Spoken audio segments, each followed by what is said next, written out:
안녕하세요. 보고서 있는 투자자 부투자입니다. 이번 영상에서는 5G 통신 장비 땡땡 기업 이외에는 절대 사면 안 됩니다. 라는 주제를 가지고 영상을 진행해 보려고 합니다. 최근에 5G 통신 장비 업체들의 주가가 굉장히 지지부진한 흐름을 보여주고 있는데요. 그러한 흐름들 때문에 주주분들이 굉장히 힘들어하고 고통의 시간을 보내고 있을 거라고 사료가 됩니다. 그러한 주주분들에게 괜찮다, 오를 거야 이렇게 막연한 위로보다는 논리적인 근거들을 가지고 이러이러한 이유 때문에 향후에 좋아질 것이다 라는 이유들을 하나하나 설명드리고자 합니다. 영상 끝까지 시청하신다면 어떤 기업에 대한 내용이고 왜 그 기업을 추천하는지 논리적으로 납득이 되실 수 있을 거라 확신합니다. 그럼 영상 시작해 보도록 하겠습니다. 먼저 이 화면 한번 보고 가시겠습니다. 땡땡 기업은 기술력을 바탕으로 시장 내 독보적인 지위를 유지하고 있다. 삼성의 간 트랜지스터 수요의 7, 80%를 담당할 것으로 예상된다. 혹시 이 기업이 어딘지 떠오르시는 분 계신가요? 떠오르지 않으셔도 괜찮습니다. 다음 화면 보시겠습니다. 첫 번째, 삼성전자 내 버라이즌 공급 서플라이 체인이다. 떠오르셨나요? 괜찮습니다. 엘디모스에서 간 트랜지스터로의 전환에 최대로 수혜를 받을 기업이다. 세 번째, 삼성전자를 상대로 갑질을 할 수 있는 기업이다. 네 번째, 통신 장비 이외에 방산, 의료, 항공, 다양한 분야로의 확장이 가능하다. 다섯 번째, 간 온 다이아몬드로 기술 초격차를 유지하고 있는 회사이다. 마지막, 전력 반도체 진출을 가시화하고 있는 회사이다. 혹시 어디인지 떠오르셨나요? 네, 맞습니다. 여러분들이 떠오르신 RFHIC라는 기업이고요. 그러면 지금부터 왜 5G 통신 장비에서는 RFHIC만을 사야 되는지 그 이유에 대해서 한 가지씩 말씀드리도록 하겠습니다. 첫 번째, 삼성전자 내 버라이즌 공급 서플라이 체인이기 때문입니다. 삼성전자 서플라이 체인을 보시면 트랜지스터 증폭기 쪽에 RFHIC와 RF 머트리얼즈가 있는 것을 볼 수가 있습니다. RF 머트리얼즈는 RFHIC의 자회사이기 때문에 RFHIC 혼자서 트랜지스터와 증폭기를 납품하고 있다. 이렇게 이해를 해주시면 되겠습니다. 다음 장표는 삼성전자의 주요 수주 지역별 공급 스케줄 전망인데요. 우리나라의 통신사 1위는 SK텔레콤이죠. 그 우리나라 1등 통신사처럼 미국에는 버라이즌이라는 통신사가 있고요. 또 캐나다에는 텔루스, 인도에는 릴라이언스 지오 이런 통신사들이 있습니다. 그 각국의 1위 통신사들을 대상으로 삼성전자는 5G 통신 장비를 납품을 하고 있고요. 지도에서 보시면 빨간색으로 표시된 동그라미가 수주 가시성이 높은 국가들입니다. 보시면 세계 전역으로 삼성전자가 5G 통신 장비를 납품하고 있는 모습을 보실 수가 있습니다. 그래서 2021년, 22년, 23년 해가 거듭할수록 납품하는 국가들의 숫자가 늘어나고 그로 인해서 삼성전자 벤더들의 매출이 증가할 거라는 합리적인 유추를 해볼 수가 있습니다. 정리하면 삼성전자는 각국의 1등 통신사들을 대상으로 5G 통신 장비를 납품을 하고 있습니다. 그러면 그 1등 기업들로부터 수주를 받을 거고 돈을 받을 겁니다. 그거의 낙수 효과는 삼성전자의 트랜지스터라는 부품을 독점 공급하고 있는 RFHIC에게 그대로 수혜로 이루어질 거라고 유추해 볼 수가 있습니다. 그래서 첫 번째 이유인 삼성전자 내 버라이즌 공급 서플라이 체인을 유지하고 있는 RFH를 사야 되는 겁니다. 이것이 첫 번째 이유입니다. 또한 실적 가이던스를 보시게 되면 여기 단위가 10억 원입니다. 그래서 2021년에 57억 원의 영업이익을 예상을 하고 있는데 22년도에는 254억을 예상하고 있습니다. 이는 전년 대비해서 300%가 넘는 성장을 할 거라고 예상을 하고 있는 거고요. 이 이유는 앞서 말씀드렸듯이 이러한 이유 때문입니다. 해가 거듭할수록 납품하는 국가의 숫자가 늘어나고 그거의 낙수 효과를 온전히 보는 RFHIC의 실적도 덩달아서 높아질 것이다 라고 합리적으로 추론을 하는 것이죠. 그래서 처음에 보여드렸던 문장인데요. 다시 한번 보시면 RFHIC는 기술력을 바탕으로 시장 내 독보적인 지위, 이게 되게 중요해요. 독점적인 위치를 가지고 있다는 거죠. 시장 내 독보적인 지위를 유지하고 있다. 그래서 삼성 간 수요의 7, 80%를 담당할 것으로 예상된다. 사실 7, 80%라고 하면 거의 독점이나 다름없는 거예요. 왜냐하면 나머지 이 1등 기업을 제외한 20% 혹은 30%의 기업이 아무리 잘해도 절대로 1등을 뛰어넘을 수가 없기 때문이죠. 그래서 그 정도로 되게 경쟁력이 있고 진입장벽이 있는 제품을 만드는 회사가 바로 RFHIC다. 이렇게 이해를 해주시면 되겠습니다. 두 번째는 RFHAC가 제품을 공급하고 있는 간 트랜지스터로의 전환이 이제는 시대를 거스를 수 없게 되었다는 겁니다. 즉, 시장에서는 기존에 이게 뭐라고 쓰여 있는지 모르겠지만 이거를 쓰다가 RFH가 쓰고 있는 간으로 무조건 바꿔야 되는 상황이다. 그거를 말씀드리고자 합니다. 빨간 네모친 부분을 보시게 되면 이제 4G에서 5G로 쓰시는 분들이 되게 많죠. 그럼 이제 4G에서 5G로 넘어오게 되면 주파수가 되게 고주파수 영역으로 높아지게 되고요. 그런 고주파수 영역에서는 이런 트랜지스터나 증폭기, 간 소재를 사용해야 되는 필요성이 높아졌습니다. 그래서 간 소재의 채택은 선택이 아닌 필수다라고 얘기를 해주고 있고요. 이유는 고주파 영역에서는 전력 증폭기 열 발생이 늘어나게 되는 거예요. 그런데 LDMOS 같은 경우에는 열을 잘 잡아주지 못하는데 간 같은 경우에는 열을 잘 잡아줍니다. 다음 장표 보시겠습니다. 여기 보시면 열 조절이 성능을 결정하는 핵심 요인이다. 이렇게 이야기를 해주고 있고요. 이제 LDMOS의 대안이 바로 간이다. 이렇게 얘기를 해주고 있는데 효율도 좋고 열도 잘 맞고 크기도 작은데 전력 사용량도 20% 감소한다. 그렇게 이야기를 해주고 있습니다.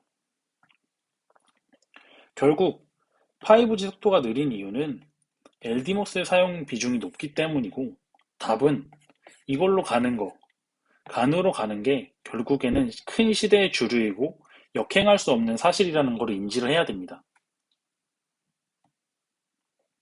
이 차트를 보시면 이 회색 선이 중국 이제 모바일 다운로드 속도예요. 근데 되게 느렸죠.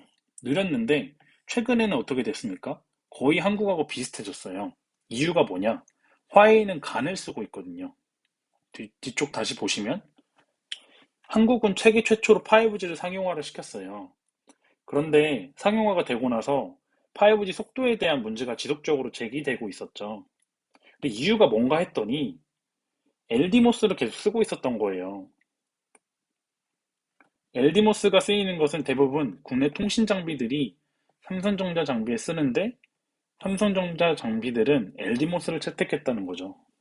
그렇기 때문에 속도에 대한 문제가 지속적으로 제기됐던 겁니다. 중국 같은 경우가 상용화가 한국보다 늦었다는 점을 감안하면 5G 속도의 증가세가 한국보다 가파랐다. 이유가 국내에서는 대부분 LDMOS를 썼는데 화웨이에서는 간을 썼다. 고출력에서도 원활한 사용이 가능한 간을 썼기 때문이다. 그래서 글로벌 통신 장비사들의 간 트랜지스터 확대 채택은 명확한 흐름이다. 이렇게 꼭 집어서 얘기를 해주고 있습니다. 다음 결론부터 얘기해주면 트랜지스터 가격은 간이 비쌉니다. 약 20% 정도 더 비싸요. 그런데 전력 소모량이 LDMOS가 많다 보니까 기지국 유지 비용은 LDMOS가 더 많이 나옵니다. 그래서 결국에 토탈 코스트를 보게 되면 간하고 엘디모스하고 별반 차이가 없다는 거죠.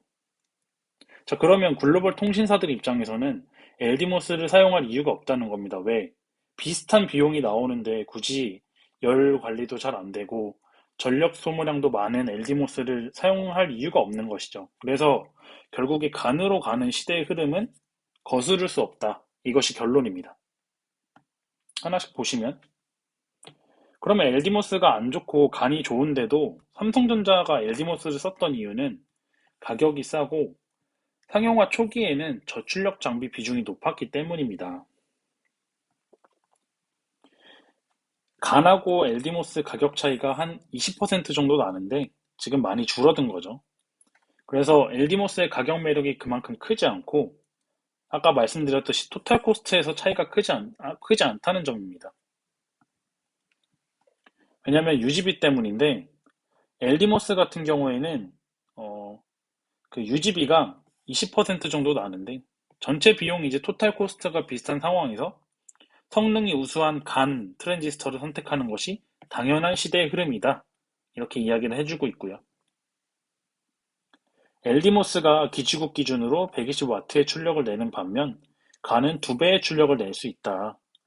그런데 5G에서 통신사들이 요구하는 속도를 내기 위해서는 240 이상의 출력이 필요하다. 그래서 간 트랜지스터만 가능하다. 이렇게 얘기를 해주고 있고요. 차이가 명확하다라고까지 얘기를 해주고 있죠. 더 멀리, 그리고 더 빨리. 엘디모스로 예전엔 충분했지만 그걸 사용하면 통신사가 제시하는 5G 속도가 나올 수가 없고 그래서 간을 계속 써야 된다. 이런 얘기를 지속적으로 하고 있습니다. 그 엘디모스를 계속 사용하다 보니까 통신사들에게 이제 품질 이슈가 계속 나오고 있고요. 그런 퀄리티 코스트, 즉 품질 비용에 대한 통신사들의 부담이 적지 않은 것을 감안하면 고출력 증폭기 트랜지스터, 즉 간을 의미하는 거죠. 간의 비중은 확대될 것으로 예상된다. 이렇게 이야기를 해주고 있습니다. 결국에 여기서 얘기하고 싶은 거는 간, 이거 무조건 써야 돼. 이렇게 얘기를 해주고 있는 거고요. 첫 번째는 야, 삼성전자가 전 세계 글로벌 통신 장비 회사한테 통신사들한테 다 납품을 하는데 그 납수 효과를 온전히 볼 수 있는 게 RFHIC래. 이렇게 첫 번째에선 얘기를 해드린 거고요. 세 번째는 야, RFHIC는 삼성전자를 상대로 갑질을 할 수 있대. 이 얘기를 할 겁니다. 같이 보시면 어떤 방식인지는 모르겠는데 NSA 방식에서는 4G와 5G가 함께 사용된대. 근데 4G 기지국에서는 이 NSA 방식에서는 4G 기지국 방식과 5G 기지국 방식의 장비가 호환 때문에 같은 회사 장비여야만 합니다.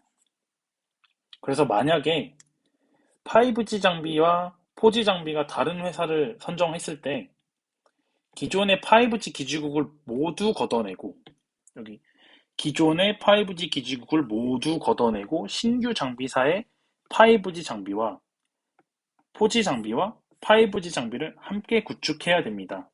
결국에 삼성전자 입장에서는 4G를 RFHC와 함께 했기 때문에 5G의 영역을 넓혀갈 때도 RFHC를 채택할 수밖에 없는 상황인 겁니다, 지금. 왜냐? RFHC를 버리게 되면 4G 장비를 다 걷어내고 다시 4G와 5G 장비를 구축해야 되기 때문입니다. 뒤쪽에 다시 보시면 비용이 많이 발생하기 때문에 일반적으로 통신사들은 기존 장비사의 장비를 그대로 사용하게 된다. 이렇게 얘기를 해주고 있고요.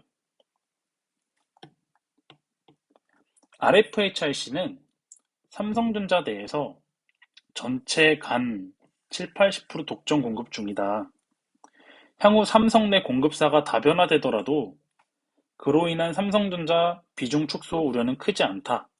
그것은 트랜지스터의 특성 때문인데 이것은 앞전에 말씀드렸던 이유 때문이에요.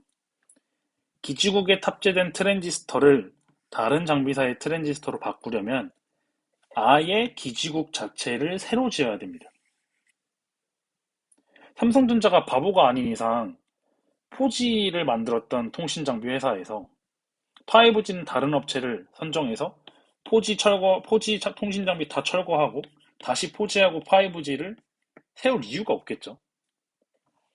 그래서 그대로 RFHIC와 거래를 하게 되면 유지 보수 비용만 들기 때문에 RFHIC가 대형 결함 등의 문제가 없었다면 굳이 철거하고 다시 세우는 비용을 감내하며 바꿀 이유가 없는 것이다. 그래서 RFHIC 거를 써야만 하는 상황인 거예요, 삼성전자는. 그리고 RFHIC만큼 그 간이라는 그 기술력을 가진 회사가 일본에 하나 더 있긴 한데 그거 회사 말고는 없습니다. 그래서 대안이 없어요, 삼성전자 입장에서도. 그래서 삼성전자를 대상으로 갑질을 할 수 있는 회사 중에 거의 뭐 손꼽는 회사 중에 하나입니다. 그래서 제가 오늘 말씀드린 부분은 1, 2, 3번이죠. 버라이즌 공급 서플라이 체인 내에서 삼성전자 독점 공급 벤더를 찾아봐라. 그거는 RFHIC가 있다. 두 번째, 간으로의 전환은 바꿀 수 없는 시대의 흐름이다. 거기서 최대로 수혜를 받을 수 있는 기업은 RFHIC다. 세 번째, 트랜지스터의 특성상 4G를 사용했던 장비를 5G에도 사용해야 되기 때문에 RFHIC는 삼성전자를 상대로 갑질할 수 있는 몇 안 되는 회사입니다. 그래서 이러한 이유들로 통신 장비는 땡땡 기업 이외에 절대 사면 안 된다고 말씀을 드린 겁니다. 다음 영상에서는 지금 말씀드리지 못한 4번, 5번, 6번에 대해서 건강한 투자 아이디어를 전달드리도록 하겠습니다. 그럼 마지막으로 오늘의 명언 같이 보고 영상 마무리하도록 하겠습니다. 다른 사람들이 무작정 확신하고 공격적으로 매수할 때, 즉 이 말은 모두가 흥분하고 있다는 거예요. 우리는 매우 신중하게 행동해야 한다. 다른 사람들이 공포심에 아무것도 하지 않거나 패닉에서 매도할 때 그때 우리는 공격적으로 행동해야 된다. 제가 제일 좋아하는 이야기죠. 바꿔 말하면 딱 이거예요. 일단 인간의 본성에 역행해야 됩니다.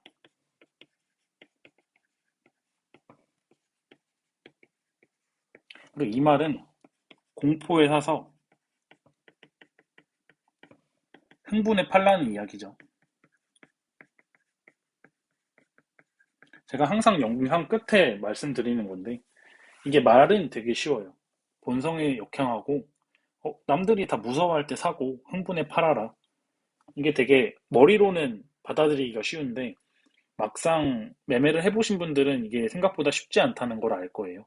그렇기 때문에 제가 되게 자주 말씀드리는 겁니다. 이렇게 자주 귀동량이라도 하시면 실제로 매매할 때 이렇게 남들이 다 좋다고 해서 급등하는 걸 따라가거나 지금 너무 많이 빠져서 손절하거나 그런 경우들이 조금 줄어들지 않을까 싶어가지고 영상 끝에 이러한 문구들을 자주 노출을 시켜드리는 거고요. 제가 준비한 RFHIC에 대한 투자 아이디어는 여기까지고요. 다음 영상에서는 제가 말씀드린 4번, 5번, 6번 가지고 여러분들 찾아뵙도록 하겠습니다. 오늘도 영상 끝까지 시청해주셔서 감사하고요. 다음 영상에서는 더욱 유익한 정보로 여러분들 찾아뵙도록 하겠습니다. 고맙습니다.